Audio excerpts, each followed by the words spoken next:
She is original, the house party queen on GY Radio.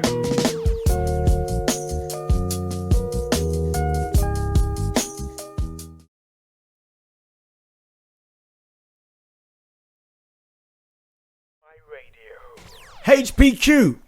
We're on time. We're kind of on time-ish. Listen, I told you. I'm doing very, very, very, Don't very talk too good. soon, though, 'cause I know what you're like, you know. I know when certain time come there, the timing goes out the window. You know? Perhaps when it's whose rhyme is it anyway, it'll probably just go completely out the window. I'm telling you. But yeah, we are. Well, 4 minutes over. Do we have... And we've got another Blackout Award winner, don't we? We've got the big man, I'm going to say the big short man. Is he there? Has he had his push nap? There he is. Yo. What's popping? Yeah, what's happening, man? Can you lot hear me good? We can hear you very well. Ah, wicked. I'm loving that backdrop. Really loving that backdrop. It looks good. It's all about the music, innit? It's all about the music, man. It is. And obviously, I just had Miss L Vibes on, who won Best Female Presenter. And you won what, Mr. D-Mac, at the Blackout Awards? I won Best Soul Presenter 2020. You did. Yeah. Well deserved, I must say. Congratulations, definitely. Oh, thank you very much. How did you feel about winning the award? I wasn't expecting it, if I'll be honest, because there were some big cats in the category, and I thought, you know what, I've won it already, so I weren't expecting to win it. I wasn't expecting to win it again, but it was just a blessing that I won again. So very, very, very grateful for that, man. Very. You were up against, let's have a look. I had Pete Andrew from My Soul, DJ Cookie, who was actually comparing the event, Behind the Groove, DJ Shaq D from I Live Radio, or is it I Live or I Live? I Live Radio, and Elijah Hall from Raw Soul Radio. So you were up against some pretty top presenters up there. Yeah, some big cats, man. I've been doing it for more than a minute, you know what I mean? On some big stations like My Soul is covering the whole of England, and it was big station. So very blessed. But it's not the first time you've won the award, which is why I'm wondering why you're so shocked. How many times have you won this award?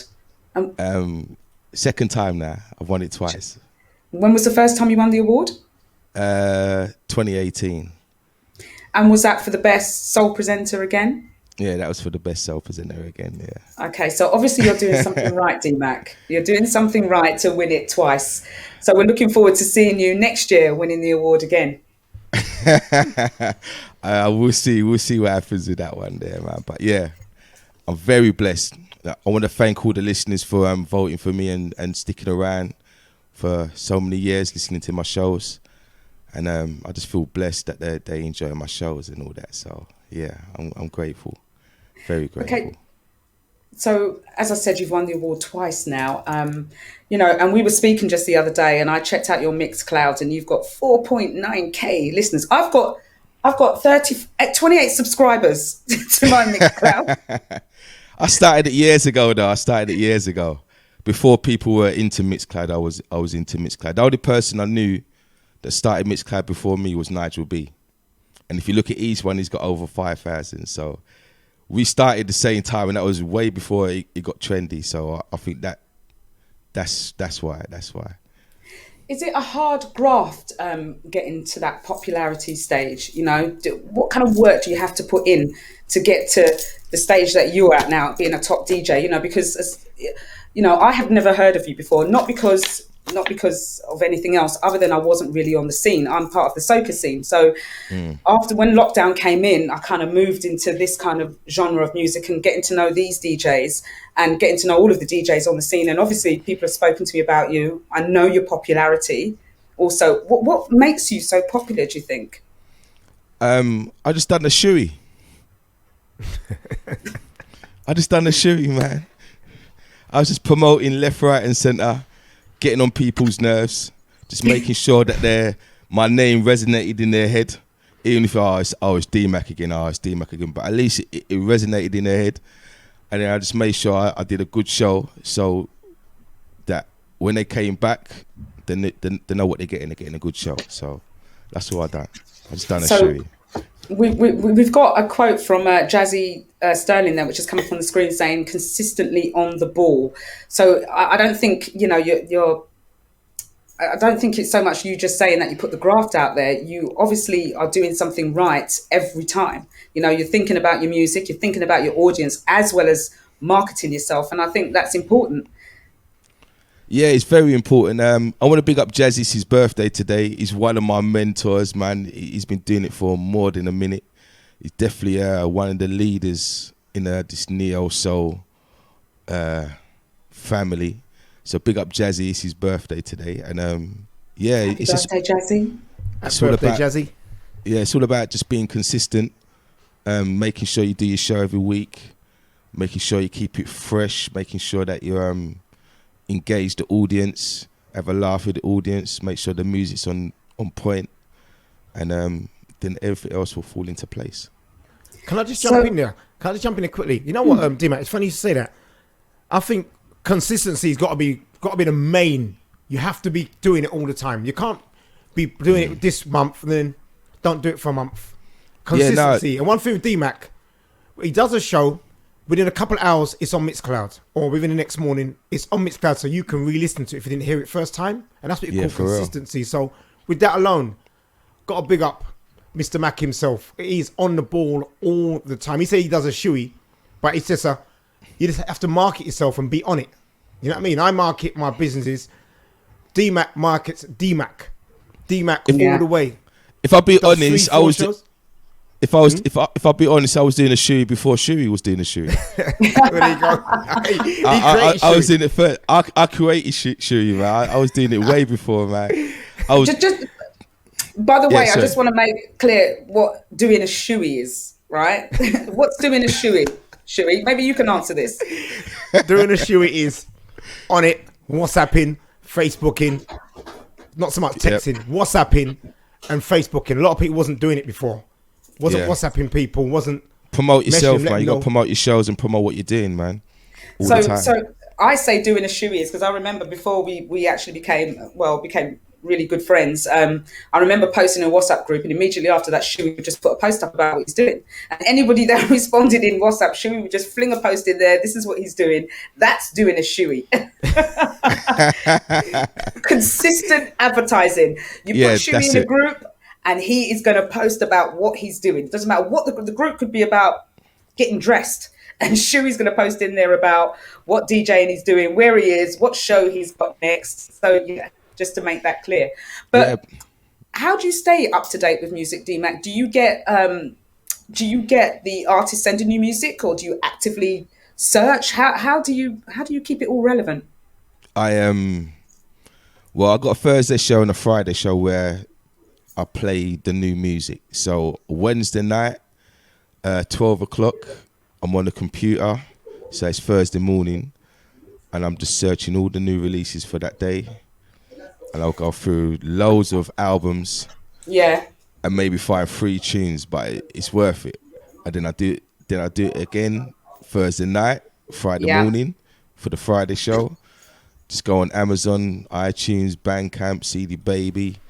Artists send me some tunes as well. So, and then I've got the remixes, guys sending me their remixes. So that's how the show comes together. Oh, that's amazing. How do you? I mean, you obviously must get attention. You know, I'm going to put it out there. You're a good-looking guy, D-Mac, right? You obviously must get a lot of female attention. How do you cope with all that attention, or do you just smile as you do? No, it's all good. It's all love. It's like a family. I don't look at it as female attention. I just look at it as we're all family. We'll have a laugh. If you come in the chat room, you see everybody just having a laugh, having a joke, and it's all about love and music. That's how I see it anyway. It's all about love and music. And what about negativity? Have you experienced any negativity as a DJ? Yeah, a little. How do you deal with that? Just got to ignore it and just do your thing. That's all you got to do. Just ignore it and do your thing, man. Just put blinkers on and just carry on. You ain't got no choice. You gotta have a thick skin in this business, definite. I learned that the hard way. You gotta have a thick skin in this business because I came into this business late, so I'm thinking, all right, everybody's calmed down, everybody's at a certain age, and you know, but nah, it's still murky out there, man. Yeah, I know. When you say you came into this business late, what do you mean? You've been DJing what, 5 years, 10 years? Now, I was DJing back in the days, but then life situations took over. Started having kids, working on the buses. You're working on the buses 7 days a week. You ain't got time to do nothing else. So the DJing had to take a back seat for a good 10, 15 years. So I started out DJing, then I had a little break. Well, not even a little break, a big break. And then I just came back into it 2012. So next year's my 10th anniversary, yeah. So it hasn't been, well, you say that it has been not long, but you obviously done your graph for the past 10 years, so you have been in it a little while. Yeah, definitely. So is DJing your side hustle or your main business? Well, yes, it's got to be side because you can't live off the DJ money. So it's Unless gotta you're be Calvin Harris or something like that, yeah. Yeah. Unless you get to Trevor Nelson levels and those kind of levels, but you gotta have another hustle. You can't just do the DJing. You gotta have another hustle. So how do you start preparing for your set also when you're DJing? What in on radio or playing at? Both on radio. I mean, by that, for me, I mean, as I keep saying to people, I'm no radio DJ, so I sit there going through my list, my little list I've got. Feel free to send me some music, by the way, DMAC. So I go through my little list and I start thinking about what I'm playing, what I'm going to talk about. Do you do the same, or do you just pull up your extensive list and think I'm going to do neo soul today, and I can just flick about and play whatever I need to play? No, well, I've got a format for each show, so I just stick to that format for each show. So on a Thursday, the first hour I'll play all the new releases, but the slower pace ones. Then the second hour I'll play like tunes that you probably know and like a lot of the remixes. And then the third hour I'll call it the After 9 Classic Corner, where I play all the classic slow jams. So once I've got that format for each show, I fit the tunes to make that show. So basically, all the new tunes that I found over the week, I'll play that in the first hour, and then the second hour I'll play some of them unshazamable tunes, and some of them remixes them, and then the third hour I'll play the classic corner. So it's all structured. It's got a flow. It's got a flow. I can't be looking for tunes halfway through the show, not knowing what to play. It's all got to be set up properly. But playing that now, it's a different thing. I could go in a rave and have a mindset of what I want to play, but the DJ before me might have played half of that, so I will end up playing reggae for the whole night, and I don't mind doing that. So I will look at the crowd and see if the crowd is a more mature crowd, a younger crowd, or a reggae crowd, or a soul crowd, and I try to play accordingly. So yeah, that's a good point you made there, because I've been out many times where, you know, the next DJ comes on, he obviously hasn't been listening to the DJ before that, and then just decides to play some of the same music as somebody else. And I think that distinguishes between, you know, top DJs, good DJs, that they're listening to the other DJs, listening to what they've been playing, and sometimes you may have to just pack up that whole set that you had ready to play and start thinking about something else because it's already been played. Yeah, you can't have a set in your head when you're playing that. You can't. It's impossible. You don't know what the DJs are going to play before you, so you got to be ready for anything. So, talking about a DJ, what actually made you want to be a DJ, or how did you become a DJ? Was it an aspiration from when you was younger, or did you just, you know, see people and think, I want some of that? Because that's what I feel happens now, is that some people see DJs and they think, I like that life, I like how they look, they're getting the girls. Hey, I could be a DJ. Nah, it weren't no girl thing, man. Definitely weren't that. It was just my love of music. Even when, like I said, I was playing out early, like late 80s, early 90s. Then I had to give up because having kids and doing bus work 7 days a week, I didn't have no time. But I was always still collecting music. So in 2012, my next door neighbour was Junior Ranks, and he was on a station called Wow FM. And he knew that I collected music, so he always used to check me for new music. Always used to give it to him, no problem, because I just used to like hearing the music that he played, knowing that I gave it to him. And then one time he just told me, why don't you just come up and play the music, man? And I did the talking. So I said, all right, I'll do that, because I don't want to do no talking. I just let you do all the talking. I'll just play the music. And then the owner of Wow FM, Jason Carlsberg, he said, why don't you do your own show on a Sunday? You don't have to do no talking. It was like midnight on a Sunday. I thought, all right, I could do that.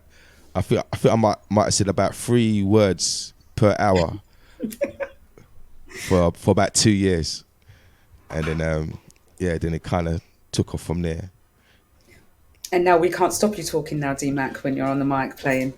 Yeah, or something like that. You gotta engage the audience. You gotta talk to the audience. You're a bit more confident now. Just a little bit. But you said something quite important there. You said you lived next door to Junior Ranks and you exchanged music. So just saying, you exchanged music. That was a big hint for me, by the way. Okay. It's no problem, man. I got you, man. I got you. I'm messing about with you, D-Mac, honestly. Really, I am. But the other thing that I want to speak about is I spoke about people thinking that they can become DJs, because right now it is possible, just as well as singers. You don't need a physical studio for singers to go into to produce music. They can do it straight from home now. And the same as DJs now. You've got a lot of people that just get a laptop, what's that? Is it Visual DJ, Audacity, or whatever it is, get some tunes like what I do. And in fact, I can use myself as an excuse, right? I get Spotify. This is me DJing. I have Spotify, I have a list. I've got a mic that I bought and some of the applications, and there you go, I'm a DJ. And a lot of people have actually worked in their craft for years, knowing about music, had the original like vinyls to CDs to tapes or wherever it may be, and they've been established as a DJ. And we've got a lot of people saying that they're DJs now that don't have that experience and background. I mean, how do you feel? I wouldn't call them DJs. They're just playing music. They're not DJs, because you can have all the music in the world, you can have all the graphics and all that, but you got to know how to put the music together. You got to know how to select, play them at the right time. You got to know how to present them. Having the music is only like 10% of being a DJ, because anyone can have the music, but it's all about knowing how to drop it, when to drop it, how to present. Yeah, there's so many other aspects to it that I don't call them DJs. They're just playing music. It's not the same. And you definitely are correct, because when I put my list together, I think, right, I've got this strong list, right? This music, everyone's going to love it. And then when I play it, I think, actually, this is not that great, and I haven't put it in the right order. It doesn't flow. It's all over the place. So I get that. I really it's all get about that. Tempo as well. It's all about tempo as well. And getting it in the right order. Getting in the right order. What's your main challenges as a DJ then? What do you find challenging about being a DJ, if any? Sorry, that's a question for you, wasn't it? Yeah, it was. That is challenging. There's no challenges for D-Mac. There's no challenges for D-Mac. He's a big man in this thing. You just got to learn to adjust to whatever situation you're put in. You could end up, for whatever reason, playing for under 30s, under 20s. So you got to know how to adjust yourself and play tunes for them. You got to know everything, what's going on the scene, and be able to adjust to it at a drop of a hat. Okay, and be ready all the time. Be ready all the time. And as a DJ, are you a crowd reader? And apologies, I haven't seen you play out before. I'm about to. There's a couple of events I'm going to where you're going to be at, so I can see what everyone else is talking about, obviously. But are you yes? What should we just put up there? Everybody, if you don't know about this, the Ravensbury. That's coming up. That's going to be good, man. That's going to be good. It's going to be a very good one. That's in my ends as well, by the way. Okay. Yeah, man. So do you read the crowd as a DJ and play accordingly, or do you just think, this is my set, I'm playing this? And I think Nah, you nah, addressed this nah. before in another question, but I just wanted to Yeah, just yeah. kind of expand on this. When I get into the venue, I like to get there a certain time, and then I will walk around the venue just to feel the crowd, and just feed off their energy, and see what the DJs are playing, and see how the crowd's responding to certain tunes, and I just follow suit, basically. So I always read the crowd, always check out the crowd, make sure I play accordingly. Basically, yeah. That's what I do. Okay. And I just want to, before I go into some other questions, gosh, time goes so quick here. I just want to read out some of what's happening in the chat. Let's have a look. Natalie's quite prolific in this group, so thank you, Natalie, for all your comments today. But she says, let's have a look. Dazzy said most good DJs had a mentor back in the day, which is true. I know a lot of DJs, the old school DJs, had someone that they actually looked up to. Thanks, Shui.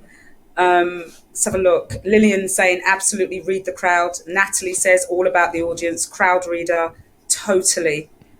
And Natalie also says, DMAC, your voice alone, great voice. The mic loves you.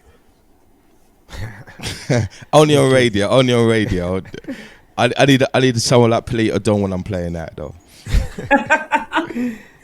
And you, of course, was on Random Wednesdays last week. Wednesday gone. It was mad. It was wicked. I had a brilliant time, man. Thank you, Shui, Can I jump Sharky in and ask? DJ. Can I jump in and ask? Of D-Mac, course. what sort of music do you most enjoy playing? What you really enjoy playing when you're out? What is When your I'm favourite out? music you like? Yeah. Obviously, you're a crowd pleaser, but what genre of music do you enjoy playing the most? Shall I say then? This might surprise you a little bit, and I don't even get to play it a lot, but I love playing Lovers Rock. Acid. Lovers Rock. I was going Yeah. to say acid. Nah, I love Lovers Rock, man. That's what I grew up on. You know what I mean? We've all come from that era, haven't we? Yeah, You know what I mean? yes. And then I love playing new school soul that people end up enjoying as well. So I It's funny like you should say breaking that, new 'cause- tunes as well. Because we was on a Zoom party one time actually, and you was playing some Lovers Rock, and I thought, yeah, that's nice, man. Because I've never seen you play Lovers Rock before, personally myself, and Yeah, I thought, that's yeah, my man, thing, it's nice to see somebody. Well, to me, it sounded like you was playing out of your comfort zone, but obviously you weren't, because that's your favorite. You love your lovers. Yeah, But man, I for love me, my lovers. looking at you, it looked like you was playing out your comfort zone, but you was getting on wicked with it. So yeah, man, respect for that. You know what I mean? Thank you, brother. And I know you say you like Lovers Rock. Do you follow some of the new Lovers Rock groups that are coming out? Because, obviously I grew up with Lovers Rock and we know about all the old school greats, but there are some artists coming up like the Nubian Queens who are on here that produce some great Lovers Rock style music. Do you incorporate those also into your sets if you are playing Lovers Rock, or do you just stick with the old school? I try, but because the new Lovers Rock, they need to promote themselves a bit harder and get their music out there harder, because a lot of people don't know it. So when you play, it's hard to play music people don't know, especially the Lovers Rock, and make the dance still nice. So I would have to slip in one and then go back to a old school one. I couldn't like play back to back new school Lovers Rock. I would have to play one or two and then slip in the old school, and get people to know that a bit more. You know what I mean? So. But isn't it up to the DJs to help promote the artists also? I mean, we've got, and I'm not saying this because we've got the Nubian Queens on here, and Lillian is saying we are trying, because, she's on here. And it is hard when you're not established as one of the artists to keep on pushing it. And I know they push, because I do help them push some of their stuff on social media. But we also need the DJs to help them along to play their music and, encourage new artists also. Yeah, that's fair enough. But I think for myself, I think people see me as a strictly soul DJ. So I'm only getting love from the soul scene. So I'm not really getting no love from the Lovers Rock scenes. They're not really sending me nothing or letting me know. You don't have to send me nothing, but let me know what's popping. So it's harder for me to to find what's popping in the Lovers Rock scene at the moment. But I do listen to people like Lady TLC, and she's always bringing up brand new Lovers Rock. So I do. Yeah, I got a few. I just haven't had the chance to play them yet, but I will. I got a few, man. You've got the Nubian Queens on here, and Nubian Queens. DMAC here is going to put his socials up afterwards and send him some of your music. All right. Yeah, And let's have a look. Lady Van Henry said, with respect, a lot of the new Lovers Rock have the same melodies, so that is not how the audience will get to know the tunes via the DJs. Okay, Jazzy. I must say though, HP, the Lovers Rock that's coming through now, the reggae music. I don't know if it's lockdown, but since this lockdown, the reggae to me has really got better. That's my overview of it, personally myself. I think the reggae music that's come out with the UK acts, the Jamaican singers. I think the reggae music. I think it's probably because we got more time to listen to it. Where before it was all on a rat race, weren't we? Do you know what I mean? It's either you knew it or you didn't know it, but now you've got time to actually listen to the song a bit more. That's what I think. So yeah, man, big up to the UK reggae singers, man. You know what I mean? Yeah, man, definitely. For real. And thanks for the comments in the chat that's coming out there, Natalie and Jazzy. I don't know if Shoe Doctor wants to read any more of them out. I'll put them up there. Yep. Big controversy up here too. Where is Natalie calling from? What flag is that? Artists always challenging the DJs because they're not playing the music enough. Natalie, tell us where you're from, by the way. I can't see what flag that is. Is that a flag there, is it? I can't see it either, actually. I see big controversy up here too. Then you got something like AG. Is that AG? I don't know. That's what I can see. I don't know what that is. It's a flag. It's a flag. She's talking about a country. Yeah, look at this. Most of us started in reggae, especially in South London. We started playing soul late. North London, East London were ahead of us. That's why we revert so hard. We raved back so hard back in the day. Yeah, because majority of us brought up on Lovers Rock. I think 90% of us were brought up on reggae music when we brought up, but some went completely soul, some went halfway. Do you know what I mean? So I think our parents played reggae music. They didn't play no slow jams to us, innit? They played reggae music to us, innit? Really? That's what it was. Yeah. Well, I grew up on Saxon because Saxon was neighbours. I come from Brockley. That's where Saxon come from. So that's what I was growing up on. But then I'd go to the raves and it's like 90% man in it. So when I discovered the soul rave, I saw all these ladies at the soul rave. I said, right, man, I got to move direction a little bit. Yeah. So really, most of the soul selectors are actually reggae men or reggae selectors. Definitely. Reggae selectors. Mystery come from Saxon as well. You know, so that's what it is, man. That's why them guys can play good because they're born on reggae music. Yeah, well, that was the era we were brought up in because Lovers Rock came in, the 60s, 70s, and that was against the backdrop of what was happening in the UK. The young people wanted something away from the conscious reggae roots music. So Lovers Rock was born. Coxon was part of instrumental in that also. But Natalie is actually from Antigua and Barbuda. Thank you for tuning into the show all the way from Antigua, Natalie. Thank you. But she says it's controversial. She said, with respect to disagree, DJs need to push the music. So this is not all on you, DMAC, by the way. It's just because you mentioned that Lovers Rock was the music of your choice. And so we've just kind of gone into Lovers Rock a little bit.